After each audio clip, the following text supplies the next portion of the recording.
everyone, and thank you for coming to watch the video on how to do a placenta lab draw.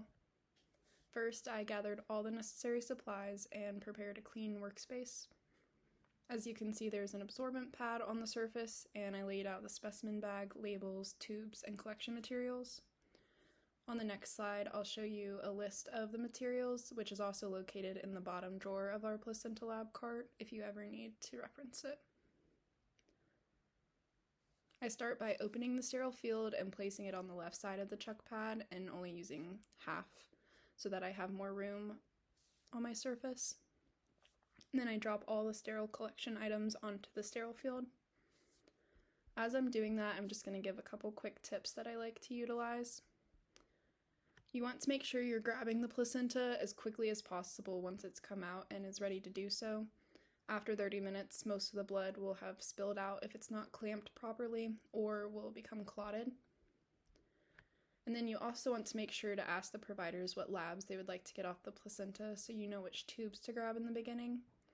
A good habit is also asking them which lab is most important to them, just in case you aren't able to get enough blood for all the labs.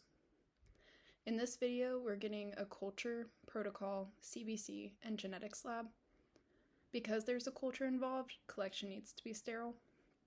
You need 1 to 4 milliliters for a culture, 2 milliliters for a protocol, 375 cc's for a CBC, and 3 mLs for genetics.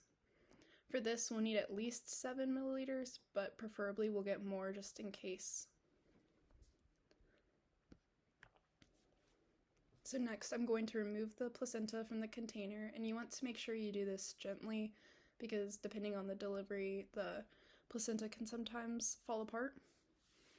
I place it on the absorbent pad with the umbilical cord and veins facing up, and then you want to make sure that the umbilical cord is positioned to where it's pulled towards you so that you can visualize and stick the veins connecting.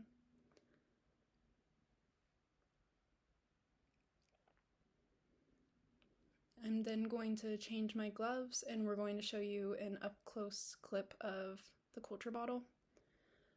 You want to take an alcohol wipe and take off the top of the culture bottle, rub the alcohol, and then I like to put it at the top of my chuck pad while I'm doing the rest of the lab. So once I've identified the vein I'm going to use and set up, I'm going to put on my sterile gloves. Then I like to just set up my sterile field before I start, but you can also do this while you're waiting for the CHG to dry.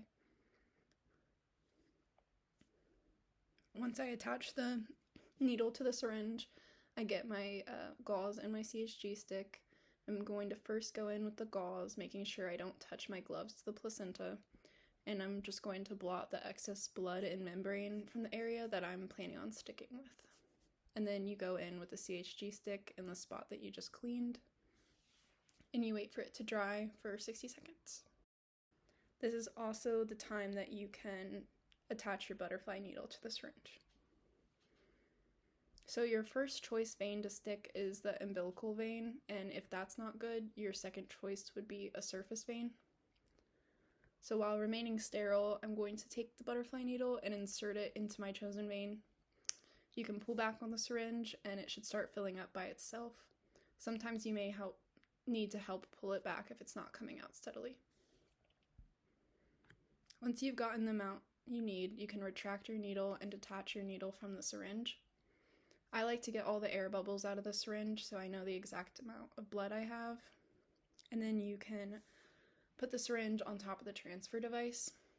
Then take the alcohol pad off the culture bottle and transfer the needed amount of blood to the culture bottle first. And now you're done with sterility. Using the same transfer device or switching to the smaller male transfer device, you can fill your protocol and genetics labs. And then you take the transfer device off to fill your CBC labs. Between each filling of the labs, the video was cut, but I like to invert my tubes 5 to 10 times after putting blood in them. And then once I'm finished putting blood, I take the baby labels that L&D will have printed off and given me, and I label each lab correctly with the labels. Because this is a simulation, I didn't have baby labels, but just pretend you're putting the label on, And then I like to label the bag as well, just to be safe. And then I put them all in the clear plastic bag first, zip it up, and then put it in the biohazard bag.